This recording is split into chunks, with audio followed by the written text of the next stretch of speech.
ये कह सकते हैं कि सिलेक्शन कमेटी ने कह दिया कि इस इंटरव्यू में कोई कैंडिडेट ऐसा नहीं था जो अपॉइंट किया जाए। NFS,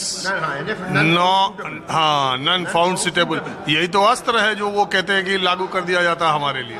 मैं नहीं समझता हूँ कि ऐसी बात है। अगर आप जाके इसका सर्वे करें माइक्रो लेवल, देखिए मैक्रो लेवल पे हम यहाँ बैठे हुए कोई बात कर दें तो वो तय नहीं करती, वो हमारी आवाज़, हमारे साथ कितने लोग खड़े हैं वो तय करती है कि हमारी बात सही है गलत। पर हकीकत ये कि जब तक आप डेटा और स्टैटिस्टिक्स नहीं देखेंगे तो ये नहीं कह सकते कि ये सही बात है। हाँ, मैंने पहले कहा कि इलाहाबाद यूनिवर्सिटी का भी मेरे पास डेटा नहीं है, लेकिन जो लोग समर्थन कर रहे हैं वो कह रहे हैं किसी यूनिवर्सिटी का निकाल के देख लो कि 50% है कि नहीं है। अब पता नहीं यहाँ का क्या डेटा है। मैं इसका प्रतिवाद नहीं कर रहा हूँ, मैं कह रहा हूँ कि अगर डेटा ये शो कर रहे हैं तो ये सत्य है, और अगर ये डेटा नहीं शो कर रहे हैं सत्य नहीं है।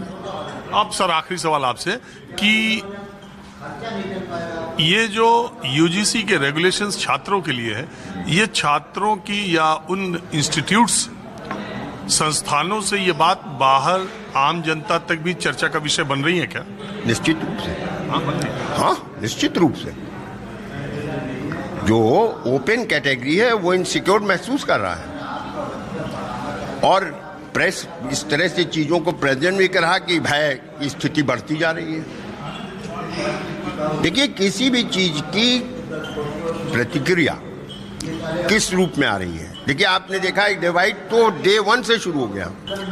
एक दल एक पक्ष समर्थन में खड़ा हो गया, वो भी आंदोलन कर रहा है कैंपस में।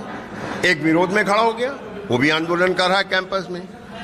तो पहली चीज तो यही सिद्ध कर दे रही कि इस सर्कुलर ने एक डिवाइड क्रिएट कर दिया जो डिबेट नहीं चल रहा था। और जब इस तरह के डिबेट चलेगा तो मेरे अंदर स्वाभाविक रूप से एग्रेशन आएगा, दोनों दलों में। आप में भी एग्रेशन बढ़ेगा, मेरे में भी एग्रेशन बढ़ेगा। तो मैं तो इस राय का हूं। अब आपसे जब मैंने पूछा तो आपने परिचय में ही भारतीय जनता पार्टी का नेता बता दिया। भारतीय जनता पार्टी के लिए तो जैसे ये यूजीसी का रेगुलेशन है वो गले की, वो कहते हैं ना, गले में हड्डी अटक जाती है, न निगलते बन रहा है न उगलते बन रहा है। आप मानते हैं? हाँ, सत्य 200%। आगे खाई पीछे कुआं।